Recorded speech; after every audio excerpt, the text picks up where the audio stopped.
Zee 24 तास एक पाऊल पुढे। आमच्या सोबत आता गजेंद्र अहिरे फोनवर संपर्कात आहेत। आपण त्यांनाच विचारूया की कसाबला फाशी झाली आहे। त्यांनी हॅलो जय हिंद हा सिनेमा जो केला होता, तर गजेंद्रजी तुम्ही काय सांगाल? कसाबला फाशी झाली आहे, तुमची काय प्रतिक्रिया आहे? संपूर्ण देशाची जी प्रतिक्रिया आहे तीच माझी प्रतिक्रिया आहे। अतिशय चांगली गोष्ट घडली आहे। खूप आधी व्हायला हवं होतं। खूप बराच वेळ गेला। त्याच्या मागे त्या सगळ्या भूमिका वगैरे वगैरे जे काही होतं ते तो चित्रपट करताना जो अभ्यास केला त्याच्यामध्ये लक्षात आलं होतं की हे सगळं काय आहे।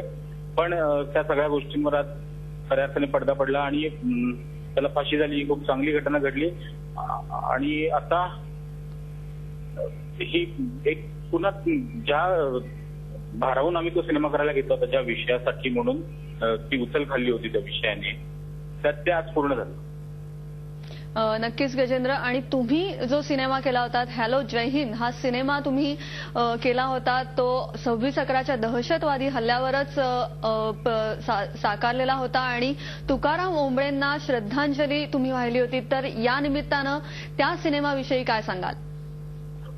ती श्रद्धांजली होती, पण ती गोष्ट जी होती ती फिक्शन होती। त्यावेळेला पोलिसांवर आलेला ताण, एखाद्या सर्वसामान्य पोलिसाला असं वाटणं की ज्या मेहनतीने पकडलं होतं आणि जे काय बलिदान त्याच्यामध्ये गेलं होतं आणि त्या सगळ्या पार्श्वभूमीवरती काय पद्धतीने बघितलं जातंय, सिस्टीम म्हणून आपण काय विचार करतोय, असा सगळा त्या कथेचा गोषवारा होता।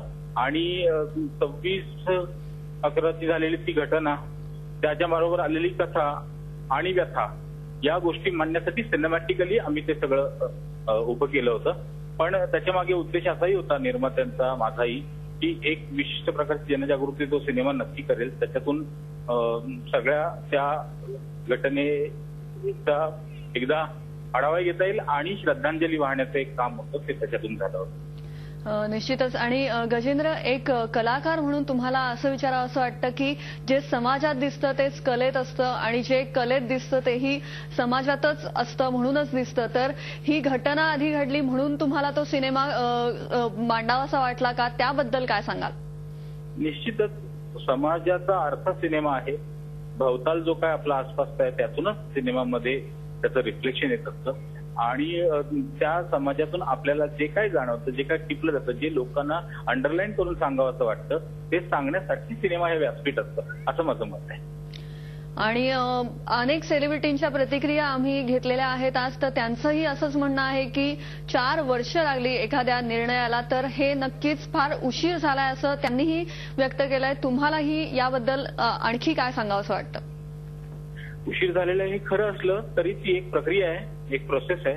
आपला देश लोकशाही आणि न्याय प्रविष्ट असलेल्या प्रकरणाविषयी जास्त आम्हाला सिनेमात नाही बोलता आलं नव्हतं तेव्हा, त्यामुळे त्या सिस्टीमला जो वेळ लागणार तो लागला असं आपण म्हणू शकतो।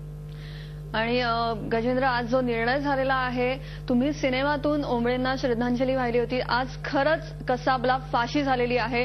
आजचाच तो दिवस आहे, तर आज ही खऱ्या अर्थाने श्रद्धांजली मिळाली का? आणि बाकी जे शहीद आहेत त्यांनाही श्रद्धांजली मिळाली असं तुम्हाला वाटतं का? निश्चितपणे ही फाशी व्हायला हवी होती आणि ही झाली। धन्यवाद गजेंद्र अहिरेजी, तुम्ही आमच्याशी इतकं मनमोकळेपणाने बोललात याबद्दल। झी 24 तास एक पाऊल पुढे।